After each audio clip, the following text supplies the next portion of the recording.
নমস্কার, আজকে আমি পুরুলিয়ার থেকে সমস্ত পাড়া রসিক প্রতিনিধিকে জানাই স্বাগত। তো স্বাগত জানিয়ে আজ এই রসিকহাট জেলা কমিটির চেয়ারম্যানে আগত মেলা কমিটির চেয়ারম্যানে আগত হয়ে গেছি। তো মালিককে তোমার জন্য অনুরোধ। নমস্কার। নমস্কার। আপনার নাম ঠিকানাটা বলুন। আর নাম ঠিকানা আর বলার দরকার নেই, আজকে আমরা আসলাম মোড়ে আছি। তো যে কাটাটা মানে কি বলবো, অনেক মানুষই বলতেছিল যে এটা জল দেওয়া হবে না কোনো আসরে বা গ্রামে লড়াইটা করলেও মানে জল পাবে নাই। আর সেই কারণে একটা আমরা বিখ্যাত রসিক পাইছি। তো তার কাছে জানিয়ে নিচ্ছি যে সেই রসিকটা কোথা থেকে এসেছে, নাহলে হয়তো কোনো ডাকিয়ে এনেছে। সেই মালিকের কাছে আমি জানিয়ে নিচ্ছি সে কী জন্য এসেছে।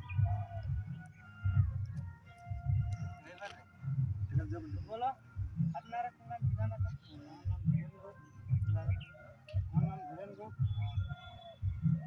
গ্রাম গ্রাম কোথায়? একটু আগে বলে দিও, ভাইলে বলো। আরসা থানা পুরুলিয়া। আজকে কিসের জন্য আসা হয়েছে? কার সঙ্গে? কিষান দাস।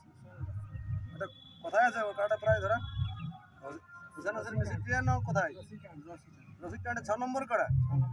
হ্যাঁ, প্রায় 10,000 টাকা। হ্যাঁ, তো কমিটি তোমরা কোনো চুক্তি করে টাকা আনিয়েছে না নিজের ইচ্ছা এসেছে? নিজের ইচ্ছে। তাহলে কনফার্ম তুমি মানে তোমরাকে দিয়ে আছে, তাহলে তো মানে ফ্রড করে তো হবে না কথা তোমাদের। হ্যাঁ, ঠিক আছে, তাহলে আধার কার্ডটা তাহলে কমিটি হাতে তুলে দাও।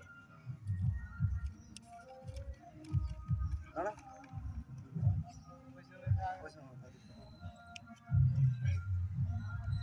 6 নম্বর আধার কার্ড তুলে দিল। ধীরেন গো কি? ধীরেন গো, তাহলে একদমই কনফার্ম হয়ে গেল। হ্যাঁ।